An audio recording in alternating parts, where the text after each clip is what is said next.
Un, deux, trois, oui. Bien, bonjour à toutes et à tous. Merci d'être venus pour cette conférence sur la conjoncture et perspective du transport routier version chargeur, donc qui fait suite à un sondage qui a été, une enquête qui a été menée par PwC auprès d'un échantillon de chargeurs, et Alexandre Villet nous en parlera plus précisément. Alors pour cette conférence très speed, parce que nous avons 45 minutes, à la fois pour vous présenter le baromètre et pour échanger avec vous sur quelques questions. Donc, seront avec nous donc Valérie Cornet. Je te laisse te présenter. Voilà. Bonjour à tous, je suis déléguée au transport terrestre à la UTF, donc je m'occupe de toute la sphère transport routier, ferroviaire et fluvial. Toujours à la UTF, donc Denis Devert, président de la commission route de la UTF. Oui, bonjour. Bonjour. Dire autre chose. Et donc qui est également responsable achat chez Essity. Bonjour. Voilà. Et donc Alexandre Viellet, donc de PwC. Oui, bonjour à tous. Moi, je suis directeur dans les opérations supply chain chez PwC. Voilà. Et donc moi, je suis Jean-Paul Mironinck, depuis de trop nombreuses années dans le monde du transport. Enfin, c'est vrai. Et donc chargé d'enseignement dans les universités de Paris 1 et Dauphine. Voilà. On va démarrer rapidement. Alexandre, peut-être nous présenter rapidement un petit peu la méthodologie de cette enquête. Oui, alors c'est une enquête qui a été menée avec la UTF et PwC entre Noël et février. 135 entreprises ont participé à l'enquête. Vous voyez à peu près la répartition sur les grands métiers de la distribution, de l'industrie, BTP, agroalimentaire, PGC, chimie, pharma, etc. Vous voyez également la répartition en termes de taille de dépenses transport. À peu près 35% des répondants ont une dépense de plus de 50 millions d'euros annuels en transport routier. Vous voyez 40% entre 10 et 50 millions et le reste à moins de 10 millions. On a posé une cinquantaine de questions, donc on remercie beaucoup toutes les entreprises qui ont pris le temps d'y répondre. Aujourd'hui, c'est une synthèse qu'on vous propose avec le peu de temps qu'on a, mais sachez qu'un rapport complet est en cours d'élaboration et sera disponible à la diffusion deuxième quinzaine d'avril. Voilà, donc cette présentation est décomposée en plusieurs parties. Donc nous allons démarrer. Alors, il y a une première partie relative à l'équilibre offre-demande, la fameuse capacité sur ou sous-capacité sur le secteur du transport routier. Donc concernant la partie volume transporté, Valérie. Oui, pour les volumes transportés. Alors, ce qu'on sait, c'est que pour 2024, ça a été vraiment une année compliquée pour les chargeurs. Vous voyez là sur la slide que quasiment 70% ont indiqué voir une baisse ou une stagnation de leur volume, ce qui concrètement est pire que l'année 2023. Alors, on voit ces volumes s'affaiblir d'année en année depuis 2022. Et bon, c'est vrai qu'en 2024, les chargeurs, dans le baromètre de l'an dernier, espéraient un léger rebond, mais qui ne s'est pas produit. On est encore descendu en deçà de 2023, avec certains contrastes. Certains secteurs d'activité comme le BTP, on a seulement 15% par exemple d'acteurs du BTP qui ont signalé être en croissance. D'autres secteurs comme les marchandises générales ou le transport sous température dirigée de produits agroalimentaires ont une meilleure croissance. Pour 2025, les prévisions sont assez prudentes, légère amélioration, mais beaucoup d'acteurs pensent que ça va stagner encore. Denis, chez Essity, alors peut-être parler d'Essity ou de la commission route, ou collègue, un petit peu, comment vous avez ressenti cet effet volume? D'accord. Essity, c'est un groupe suédois, c'est une multinationale qui figure parmi les leaders de l'hygiène mondiale avec des marques comme Lotus, Nana, Tena, des make-up. Donc on est clairement dans les produits de première nécessité. Donc on n'a pas tellement senti, comme beaucoup d'acteurs de la PGC, de baisse de volume, plutôt une baisse de chiffre d'affaires, puisqu'on a vu un transfert du fait de la baisse de pouvoir d'achat vers des produits moins chers, premier prix, voire marque distributeur. Donc volumétrie, non, plutôt stable, malgré le contexte. Et en revanche, une baisse de chiffre d'affaires liée au transfert vers des produits à moins forte valeur. Ok, alors partie, donc une demande transport qui a plutôt tendance donc à se tasser. Alors, face à une offre transport qui normalement reste stable, est-ce que ça s'est traduit au niveau des capacités ou la vision en tout cas qu'ont les donneurs d'ordre et les chargeurs sur la capacité, Alexandre? Oui, alors évidemment, compte tenu des volumes assez faibles Les capacités sont relativement peu tendues. C'est ce que vous voyez en rose sur la barre du haut. À peu près 20% des chargeurs ont eu des problèmes de capacité de transport. Ce qui est quand même intéressant cette année à noter, c'est que cette part de chargeurs qui ont eu des difficultés à trouver des camions, elle a pas mal augmenté par rapport à 2023. Et ça, c'est un phénomène qui devrait inciter à la vigilance, parce que ça veut dire qu'en parallèle de la contraction de la demande de transport par les chargeurs, il y a aussi un phénomène de contraction de l'offre. Les transporteurs, ils sont soumis à beaucoup d'incertitudes, des difficultés à investir, des difficultés de recrutement. Et voilà, ils ont un petit peu réduit la voilure. Néanmoins, ça c'est une photo qui est vraiment globale, générale. Ce qu'il faut aussi retenir, c'est que par exemple sur un métier comme la température dirigée, les difficultés de capacité sont le double. C'est à peu près 40% des chargeurs qui ont manqué de camions. À l'inverse, sur les métiers du vrac, la situation est totalement surcapacitaire. Il y a plus de camions disponibles que de demandes. Voilà ce qu'on peut dire sur les capacités. Alors Denis, je crois que pareil, vous avez une vision de cette surcapacité qui est fluctuante dans le temps, dans l'espace. Ouais, c'est très contrasté en fonction des périodes, en fonction des lignes. Pour nous, le quatrième trimestre ou le premier trimestre, c'est des périodes plutôt calmes. Et printemps-été, c'est des périodes plutôt chaudes avec un regain d'activité et donc une tension sur les volumes. Donc déjà, on voit ce contraste où les manques de capacité sont plutôt périodiques et centrés sur les trimestres que je viens de citer. Puis après, il y a des périodes qui sont autour de jours fériés. Si on prend le Nouvel An, Pâques, les ponts du mois de mai, c'est toujours des périodes de tension. Donc c'est vrai que quel que soit le marché, on le sent. Et même sur un marché calme comme celui qu'on a actuellement, qui est vraiment très atone, on a un effet aussi de la contraction de la capacité de transport qu'on perçoit nettement, puisqu'on a des tensions qui sont fortes. Et on a été calme jusqu'à présent, là on arrive début avril, et on sait que ça va être compliqué pour les mois qui viennent. C'est pour ça qu'on parle, c'est le cas de le faire aujourd'hui, du poison d'avril. On est dedans, voilà. Merci. Deuxième partie de ce sondage, cette enquête, pardon, sur la partie qualité de service. Alors on pouvait penser que la tension un peu moindre sur la capacité, même s'il y a quelques aléas dans l'année, aurait pu générer quand même une amélioration de la qualité, une détente en tout cas au niveau des flux et donc une amélioration de la qualité de service. Bon, la vision des chargeurs est malheureusement un peu plus contrastée, Alexandre. Alors, la première chose qu'on a regardée concernant la qualité, c'est l'OTIF. Donc l'OTIF, pas mal d'entre vous connaissent, je pense, c'est l'on time in full. C'est un indicateur qui est très courant dans les entreprises pour mesurer le service de leurs prestations à eux envers leurs clients. Donc on voit plusieurs choses quand on regarde cette OTIF. Et vous voyez, c'est toujours comparatif par rapport aux années précédentes. D'abord, pour ce qui concerne le lot complet partiel effectué par des transporteurs en moyens propres, donc le bloc du bas, vous voyez que ça s'améliore chaque année, et cette année encore, en 2024 en tout cas. C'est plus de 80% des chargeurs qui s'estiment satisfaits de l'OTIF sur ce type de flux. Donc là, tout va bien. C'est un peu en retrait sur le lot commissionnaire. C'est traditionnellement un peu le cas parce qu'il y a la sous-traitance qui rajoute une difficulté, plus de difficultés à maintenir les délais et à maîtriser les opérations. Avec un petit recul cette année par rapport à l'an dernier. Même chose sur le groupage et la messagerie. Et puis la bonne surprise, c'est le colis. Le colis qui, depuis plusieurs années aussi, fait de mieux en mieux en termes d'OTIF.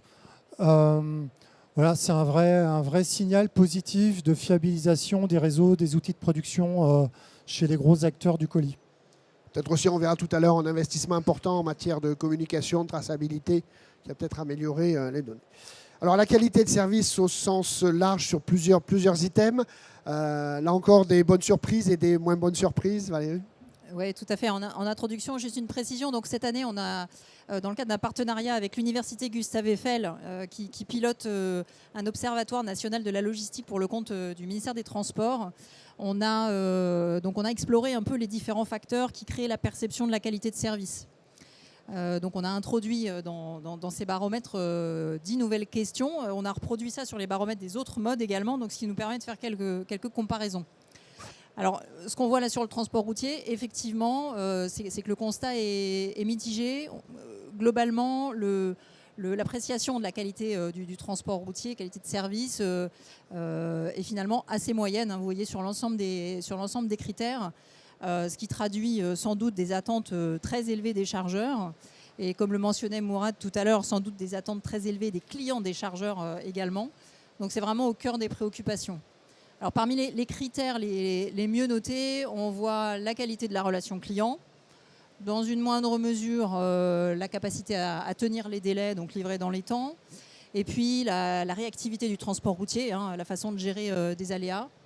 En revanche, on voit que les chargeurs sont un peu plus sévères sur à la fois la traçabilité et surtout la capacité à gérer les litiges quand ils arrivent.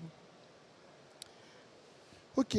Denis, vous ressentez, vous aussi, avec vos transporteurs, à peu près ce même type de panorama? Parfois. C'est vrai que le critère qui vient d'être cité sur le suivi, réclamation, c'est la circulation d'informations et ça fait partie des critères importants sur lesquels on insiste de plus en plus.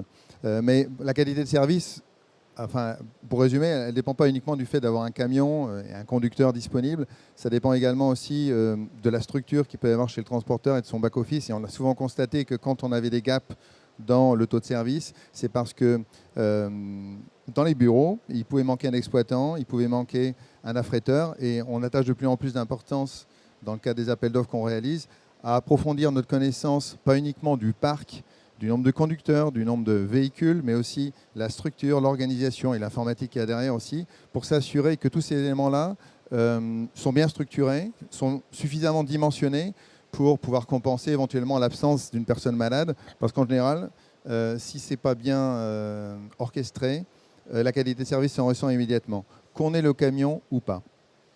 Alors ça, c'est une bonne remarque, hein. On a souvent parlé de la pénurie conducteurs, mais il y a effectivement une grosse difficulté de pénurie de middle management chez les transporteurs au niveau des parties exploitation qui peut effectivement par moment expliquer un certain nombre en tout cas au niveau de la gestion du suivi des litiges et des remontées d'informations à faire auprès des donneurs d'ordre.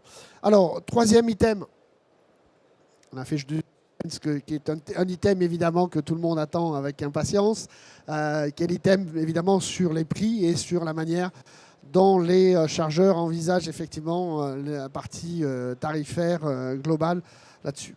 Alors Alexandre, premier item évidemment le plus important sur les perspectives d'évolution tarifaire des chargeurs pour 2025. Alors les prix de transport, effectivement c'est la grande question. Il n'y a pas énormément de surprises, hein. La tendance est à la baisse. Alors peut-être juste pour remettre en perspective, en 2023, à la sortie de 2 années de belles revalorisations pour le transport routier, vous voyez 4,4% puis 3,4%, on avait demandé aux chargeurs combien ils pensaient accorder en 2024. Et ils nous avaient répondu en moyenne, toutes activités confondues, 3%. La réalité constatée à la fin de l'année 2024, c'est plutôt que les revalos ont été de 1,6% en moyenne. Donc c'est la moitié. C'est assez loin évidemment de ce que les transporteurs attendaient. C'est assez loin aussi des évaluations du CNR sur les chiffres de l'inflation, hein. Ils parlaient plutôt de 5-6%. Oui, on a entre carburant. 4 et 6%. Voilà. Et les annonces pour 2025 sont également entre 4 et 6% en fonction des décrets liés à la loi de finances. Donc c'est évidemment pas une très très bonne nouvelle pour les transporteurs. Et puis pour 2025, vous voyez la prévision, elle dépassera pas la barre des 2% a priori. En tout cas, c'est ce que aujourd'hui les chargeurs anticipent comme revalorisation, 1,9% exactement en moyenne. Oui, donc il faudra attendre la fin de l'année pour voir la barre bleue qui probablement se situera quand même, compte tenu de l'effet de surcapacité, probablement en dessous. Alors Denis, la question compliquée, pourquoi ces demandes aussi faibles alors que vous, comme on l'a dit, vous avez des transporteurs dont on sait aujourd'hui que les coûts de structure sont en hausse au-delà de l'inflation. Il y a des effets d'aubaine, vous ne pouvez pas faire autrement. Alors, on va essayer de se focaliser sur les flux domestiques parce qu'à l'international, c'est beaucoup plus spéculatif, fonction de l'offre et de la demande. J'aurais tendance à dire, enfin en tout cas c'est ce qu'on constate au sein de la UTF avec nos chargeurs, on a tendance à suivre nos transporteurs. Et on l'a vu dans les années d'inflation, c'est une période compliquée parce qu'il a fallu s'habituer pendant 2 ans à suivre l'inflation et à négocier des taux qui étaient effectivement autour de 6% et autres. Et la pilule était complexe, aussi bien pour les transporteurs qui devaient passer des hausses auxquelles on n'était plus habitué, que pour les chargeurs, parce qu'eux aussi subissaient parallèlement des contraintes sur leur budget, sur leur PNL qui étaient lourdes.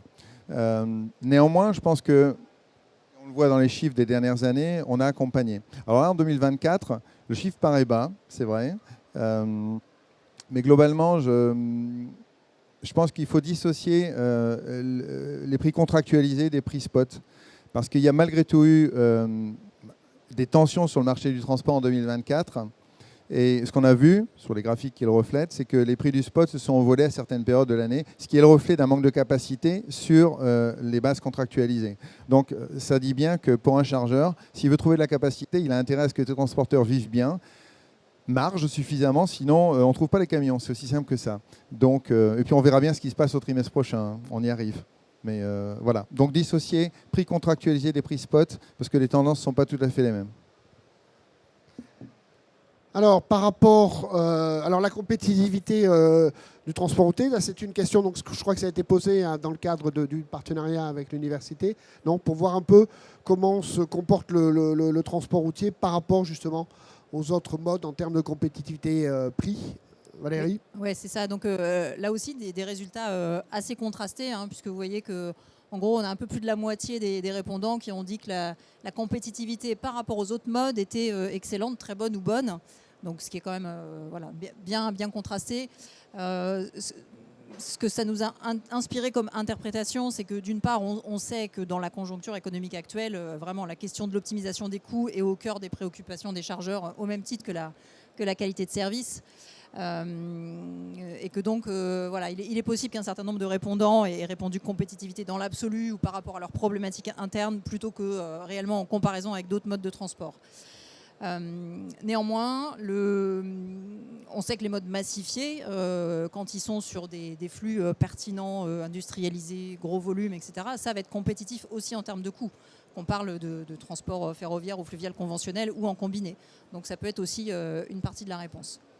Et puis là aussi, les réponses sont contrastées selon les secteurs d'activité, puisque les acteurs des marchandises générales ou de l'agroalimentaire considèrent que le routier tire mieux son épingle du jeu que les secteurs qui sont plutôt en vrac. Parfait. Alors, partie achat, analyse, une fois que les prix sont analysés, quel est un petit peu le comportement d'achat cette fois-ci des charges? Ce comportement a-t-il évolué au cours de l'année dernière et quelles sont les perspectives donc, pour 2025 Alors, premier slide, évidemment, sur la façon dont les chargeurs perçoivent les difficultés financières des transporteurs. C'est un peu la suite de ce qu'on a dit tout à l'heure. Donc là, je crois qu'il y a plutôt quand même une assez bonne compréhension du secteur. Oui, en effet. Ouais. Alors, aussi, là, je peux dire, on mène, en parallèle de cette enquête chargeur, on mène chaque année une enquête auprès des transporteurs. Et en fin 2024, les transporteurs nous ont dit qu'ils seraient à peu près 70% à pas atteindre leurs objectifs de rentabilité.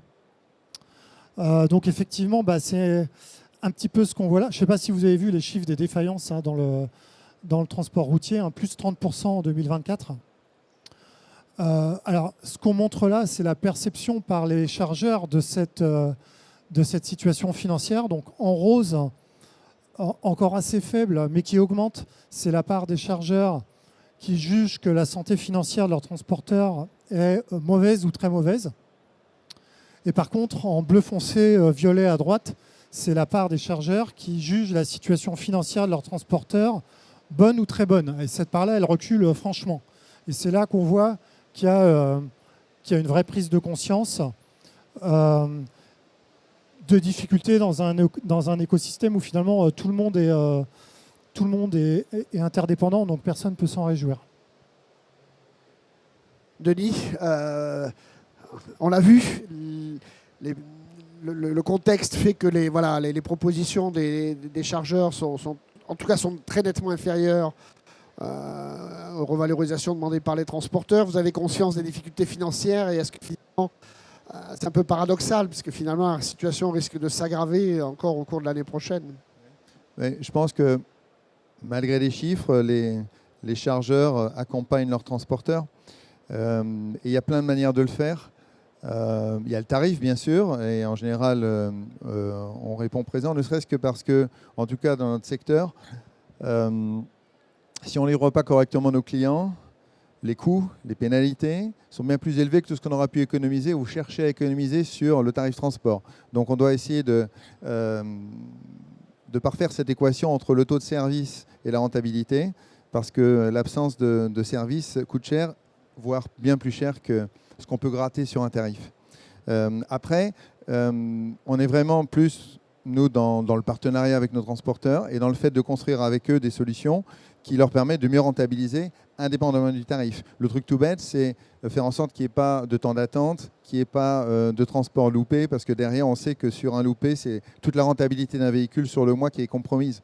Donc voilà, il y a énormément de choses à faire pour la mécanique, la gestion des processus et l'intégration entre fournisseurs-clients qui peut faire en sorte qu'un transporteur dégage, indépendamment du tarif, une rentabilité ou non. Chance sur kilomètre perdu aussi, capacité à coupler l'amont-l'aval, enfin on a pas mal de solutions à importer. Alors, situation après, deuxième élément évidemment, on a ressenti une légère, on a réellement aujourd'hui une surcapacité de transport. Donc ça, on pourrait supposer effectivement que derrière, les chargeurs sont amenés à faire évoluer le panel de leurs transporteurs. Valérie, je vous laisse commenter cette question. Oui, ce qu'on voit, c'est, je me répète, mais encore une situation contrastée. Il y a eu beaucoup plus de mouvements dans les panels transporteurs, en résumé, que l'année dernière, en 2023, avec presque 2/3 des chargeurs qui ont fait évoluer leur panel de transporteurs, soit à la hausse, soit à la baisse. Alors, globalement, un petit peu plus à la baisse. Vous voyez, 31% pour 27% de chargeurs qui ont augmenté le nombre de transporteurs à qui ils faisaient appel. Donc, sur la tendance générale, on sait que comme les volumes ne sont pas là, il est certain que certains chargeurs ont sans doute moins besoin d'avoir recours à des transporteurs occasionnels. Les besoins spot sont moins nombreux. Par ailleurs, on l'a vu, il y a peut-être certains petits acteurs fragiles qui ont pu disparaître. Alors, on sait que sur le marché du transport, il y a aussi beaucoup d'acteurs qui se créent chaque année. On n'a pas le chiffre là, mais voilà, c'est un marché toujours en mouvement.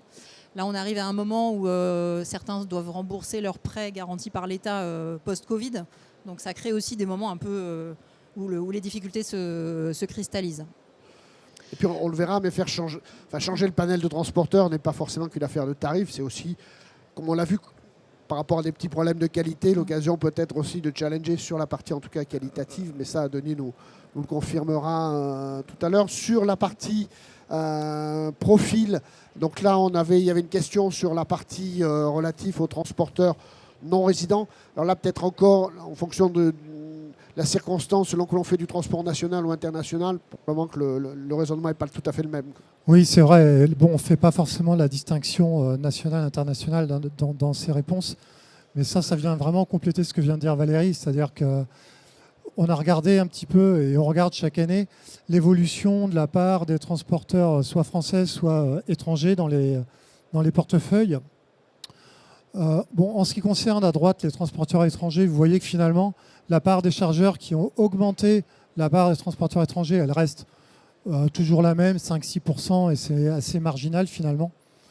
Ce qui remonte en 2024, c'est plutôt le nombre de chargeurs qui a augmenté la part des transporteurs français dans leur portefeuille. On revient au niveau de 2021-2022. Et ça, pour moi, ça nous dit 3 choses. Alors déjà, ça confirme qu'il y a de la capacité disponible chez les transporteurs français, malheureusement, pour les transporteurs. Ensuite, ça nous dit que peut-être qu'effectivement, compte tenu des cahiers des charges de plus en plus exigeants des chargeurs, ils préfèrent se tourner vers les Français pour un certain nombre de prestations. Et puis, ça nous dit sûrement une 3e chose concernant le contexte plus européen du transport. Alors, outre, je passe sur le paquet routier, ses complexités, ses contraintes pour le cabotage et la circulation des transporteurs étrangers. Mais je vais surtout retenir qu'il y a parmi les gros pays pourvoyeurs de transport routier en Europe, je pense à l'Espagne et à la Pologne par exemple, ces pays ils vont plutôt pas si mal aujourd'hui, hein, compte tenu des circonstances comparées à des pays comme la France ou l'Allemagne. Et dans ces conditions, ils ont tendance à faire de la rétention de ressources transport sur leur marché domestique. On va aussi moins les trouver en France. On le voit d'ailleurs dans les analyses du CNR sur les pavillons européens, où on voit que le transport routier polonais est de plus en plus tourné sur du marché national. Bon, ce n'est pas encore spectaculaire, mais c'est effectivement plutôt en hausse. Donc voilà sur la partie panel. Critères de sélection des transporteurs, on va retrouver un petit peu déjà des items classiques. Bon, 2024 est quand même une année assez intéressante au niveau, alors non pas du classement, mais je crois de la partie évolution. Valérie? Oui, tout à fait. Alors le classique, c'est le triptyque tarif, qualité de service, engagement capacitaire qui est toujours voilà, dans le trio de tête des critères de sélection. On voit néanmoins cette année avec la pente descendante que ces critères perdent en importance par rapport à d'autres qui progressent plus ou moins de façon importante. Alors la RSE, vous voyez la courbe bleue, continue son bonhomme de chemin en croissant régulièrement d'année en année, ce qui est quand même un signal rassurant ou encourageant. En revanche, cette année, la politique RSE est dépassée par l'étendue de l'offre de services qui fait un bond, donc qui devient le quatrième critère. Et vous voyez aussi que la politique d'innovation fait un bond en 2024. Ça traduit pour nous vraiment le fait que les chargeurs cherchent de plus en plus des offres complètes de leurs prestataires, cherchent à être accompagnés sur tous les aspects, ont de fortes attentes en matière de décarbonation, de digitalisation, et que du coup ils sont amenés, comme on l'a vu juste avant, à aussi peut-être chercher du sourcing auprès de nouveaux prestataires qui sont capables de fournir tout ça. Et l'innovation, donc on le voit hein, sur la slide précédente, hein, on avait fait, et puis on l'a vu sur la partie qualité demandée aux transporteurs, effectivement peut-être demander aux transporteurs d'être un peu plus en innovation. Là encore, quelle est un petit peu la perception des chargeurs sur la politique innovation de leurs transporteurs, puisqu'on a vu effectivement l'étendue de l'offre de service couvre évidemment derrière la capacité à être un peu innovant, non pas sur le plan technologique, mais aussi sur la recherche de nouvelles solutions, de nouveaux schémas de transport. Ouais. Oui, ici aussi, hein, ça traduit l'attente très forte, sans doute une difficulté pour les transporteurs à innover pour certains, parce qu'ils sont préoccupés par des questions de maintenir ou de restaurer leur rentabilité à court terme, donc vraiment objectif de tenue de prix et de répondre à la qualité de service à la base que demandent les chargeurs. Donc tous ne sont pas en capacité d'innover. Et puis sans doute, il y a des positionnements stratégiques aussi différents selon les acteurs. Et donc ça reflète, je pense, le contraste sur le paysage. Denis, vous y retrouvez un petit peu dans ce schéma sur les critères de choix des transporteurs et la partie innovation ? Oui, avec des pondérations différentes. Mais c'est vrai que pour nous, l'innovation, c'est les solutions de report modal, de décarbonation, et également tout ce qui touche à la digitalisation. Pour parler que de ce dernier point, on s'intéresse beaucoup à leur capacité à échanger de l'information, aussi bien à recevoir qu'à nous renvoyer également l'info. On travaille avec Transport Rayon comme plateforme d'échange. Et ce sur quoi on s'attache beaucoup, c'est que ce soit du parc propre ou des sous-traitants, avoir la même capacité à renvoyer une information fiable, si possible en temps réel, mais au moins harmonisée entre le parc propre et la sous-traitance. Et souvent, c'est un challenge très important pour les transporteurs, sur lesquels on s'était assis jusqu'à présent, mais qui devient de plus en plus indispensable et incontournable pour travailler avec nous. D'accord, d'autant que vous, industriels, vous avez des clients qui sont très exigeants sur les qualités de service. On n'est pas là pour ouvrir le débat sur les pénalités logistiques, mais évidemment, ça a un impact majeur. Et ça implique évidemment aux transporteurs d'être assez réactifs sur ce type de problématique. On va conclure par quelques sujets d'actualité. On va aller assez rapidement pour avoir quelques questions. Quels sont les enjeux prioritaires, effectivement? Alors ça, c'est pour les chargeurs. Hein. Quels sont les enjeux prioritaires pour les chargeurs? Alexandre, on retrouve des thèmes qu'on a déjà vus passer. Oui, alors pour les chargeurs en 2025, les enjeux prioritaires restent les mêmes, en tout cas en ce qui concerne les deux premiers, qualité-coût. Et c'est chaque année, ils sortent tous les ans dans le même ordre. Hein. Donc qualité-coût, ça reste évidemment les priorités. Ce qui s'est passé cette année, c'est quand même intéressant. C'est-à-dire qu'historiquement, c'est la RSE qui occupe la troisième place du podium en termes de priorité des enjeux. Et cette année, l'enjeu de résilience et d'agilité qu'on propose toujours dans l'enquête a fait un grand bond en avant. Vous le voyez en troisième ici, a fait un grand bond en avant. Et ça fait un petit peu écho à ce que disait Mourad tout à l'heure, à savoir qu'on est en vraie période d'incertitude et qu'aujourd'hui, ça devient extrêmement important pour les chargeurs d'avoir des solutions qui apportent de la souplesse, de la flexibilité opérationnelle. Et parce qu'on voit bien que d'une semaine à l'autre, d'un mois à l'autre, les volumes varient, baissent. Puis qu'on ne sait pas où on va. On sait pas où on va. Oui, passe du simple au triple. On peut avoir au commerce international une activité qui s'interrompt du jour au lendemain. Je pense que vous vivez les effets de saisonnalité qui sont aujourd'hui, alors peut-être sur un produit un peu moins, quoique les mouchoirs en papier plutôt l'hiver. Mais voilà, donc puis alors, la deuxième chose qu'on voit, c'est la transformation digitale qui, elle, fait le même mouvement mais en arrière. Donc c'est un sujet qui est un petit peu, on le sent, dépriorisé. C'est paradoxal puisqu'on demande de l'innovation et voilà.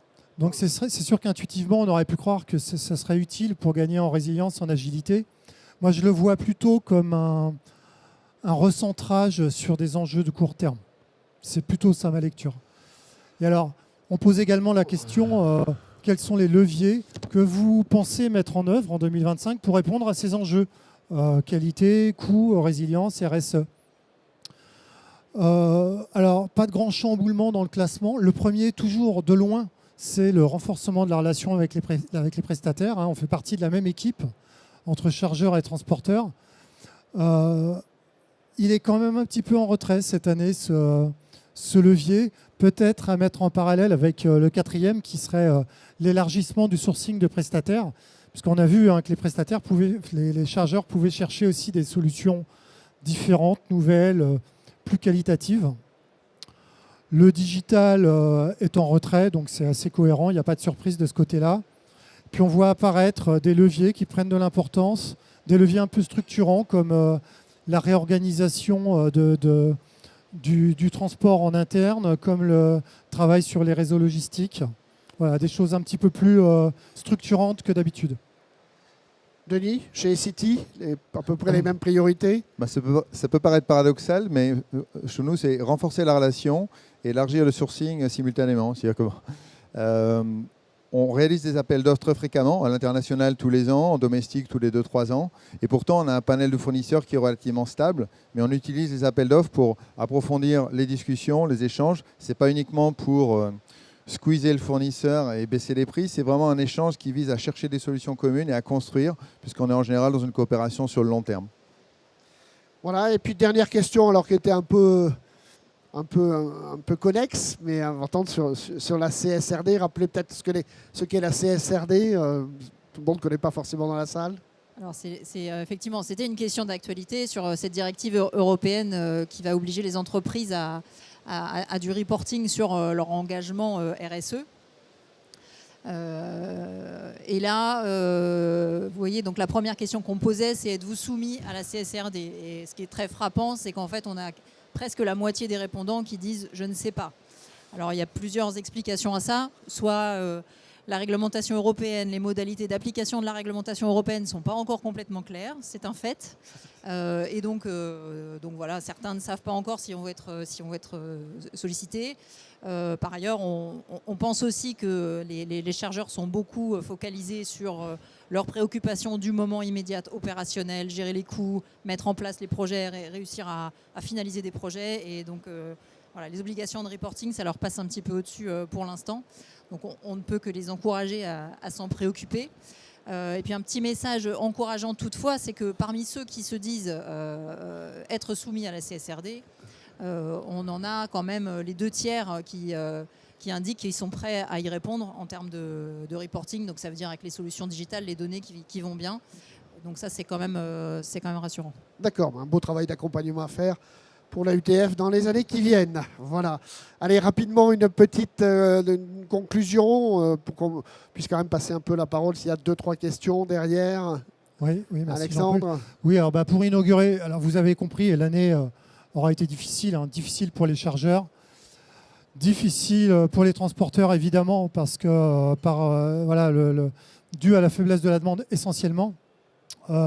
Moi, ce que je peux dire et ce qui me frappe, c'est que j'ai l'impression d'assister au grand retour du dilemme des chargeurs qui doivent arbitrer finalement entre les nécessités de court terme et notamment les coûts. Comment maîtriser ces coûts quand la demande baisse, le chiffre d'affaires baisse. Et puis les besoins d'investissement à plus ou moyen long terme dans la relation avec les transporteurs, dans la digitalisation, dans la décarbonation. Et voilà, et ce dilemme, on l'a déjà vu, il n'est pas simple à résoudre. Valérie, un petit commentaire, et puis Denis pour conclure. Oui, effectivement, on parlait de jouer collectif tout à l'heure. On dit souvent que les transporteurs ont besoin d'être accompagnés par les chargeurs pour se transformer, se décarboner, etc. Là, on voit aussi les messages au travers de ce baromètre, c'est que les chargeurs attendent aussi beaucoup des transporteurs en matière d'évolution de l'offre, d'innover. Voilà, tout ça pour faire face aux enjeux du numérique, de la décarbonation et puis du monde VUCA qu'on citait aussi tout à l'heure. Donc avec un souci aussi, c'est quand même d'accompagner ces prestataires transport, Complètement. de ne pas faire les erreurs qui ont été commises il y a 20-30 ans. Effectivement, on a des cycles de haut et des cycles de bas. Et effectivement, il faut accompagner les transporteurs dans les cycles de baisse pour pouvoir compter sur eux lorsque demain la conjoncture se retourne. N'est-ce pas, Denis ? Oui, complètement. On a dit tout à l'heure qu'on se focalisait principalement sur les coûts et le service. C'est le cas pour nous également. Mais ce qu'on voit, c'est que ces derniers mois, ce qui a le plus impacté les coûts et notre taux de service client, c'est le climat. Si je prends ce qui s'est passé en octobre, inondation en Pologne, on a mis des semaines à s'en relever. Puis il y a eu les inondations de Valence, pareil.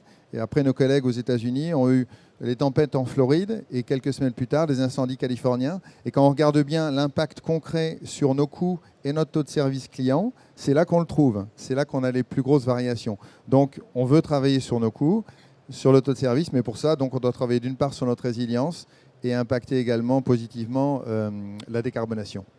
Merci, merci Valérie, merci Alexandre, merci Denis. Alors, est-ce que vous avez une ou deux questions dans la salle ? Non ? Personne ne va en poser ? Si ? Non ? Oui ? Ah, on y arrive. C'est la première, la plus dure. Bonjour, donc je suis Pascal Six de Geotab et je voudrais demander à PricewaterhouseCoopers. Bonjour, je suis Pascal Six de Geotab et donc je voudrais demander à PricewaterhouseCoopers ce que pensent les transporteurs et aussi les chargeurs sur les moyens de mettre en place l'innovation et la traçabilité des véhicules qui transportent les marchandises. Moyen mis en place par les transporteurs pour la traçabilité véhicule. Est-ce que c'est un enjeu important pour vous ? C'est ça, hein, je résume à peu près. Hein. Voilà, sur la partie traçabilité véhicule. Ok. Nous, on veut tracer les livraisons. Donc, peu importe qu'on trace la remorque, le conteneur ou le tracteur, les solutions sont multiples, mais en tout cas, on y attache beaucoup d'importance puisque de plus en plus, nos clients attendent une information sur les problèmes de livraison qu'on peut rencontrer. Donc, on cherche des solutions intégrées. Je vous disais qu'on travaille avec Transport et on utilise un module de traçabilité de cet acteur-là, de manière à collecter des informations de la part de nos transporteurs vers cela. Donc, il y a différentes options. Hein. Soit vous interfacez par EDI, soit vous interfacez par une plateforme qui vous sert de courant d'échange. Voilà. Je vais poser une question connexe. Il y a aujourd'hui un outil qui s'appelle la ICMR, qui est quasiment pas utilisé, alors que c'est un outil qui pourrait répondre à pas mal de questions de remontée d'informations. Vous avez une explication à cette faiblesse de l'utilisation de la ICMR ? Il y a une conférence là-dessus demain. D'accord. Je vais mieux comprendre. Non, mais l'idée, c'est de bien comprendre comment ça marche et quels sont les contextes où on peut le mettre en place sans qu'il y ait trop de contraintes matérielles. Et voilà. Donc, je pense qu'il faut le tester dans des configurations où, mettons, c'est la même entreprise au bout de la chaîne. Déjà, c'est une bonne manière de tester le ICMR. Ok, une autre question ? Non ? 1, 2, 3, adjugé. Merci. Donc, je pense que vous aurez... alors, l'étude, la présentation sera mise en ligne, disponible rapidement. Et l'étude complète avec les commentaires sera accessible comment, Alexandre ou Valérie ? Ça sera sur nos 2 sites internet plutôt fin avril. D'accord. OK. On vous remercie. Merci à Merci. eux. Merci. Et puis, je crois qu'on enchaîne avec la conférence.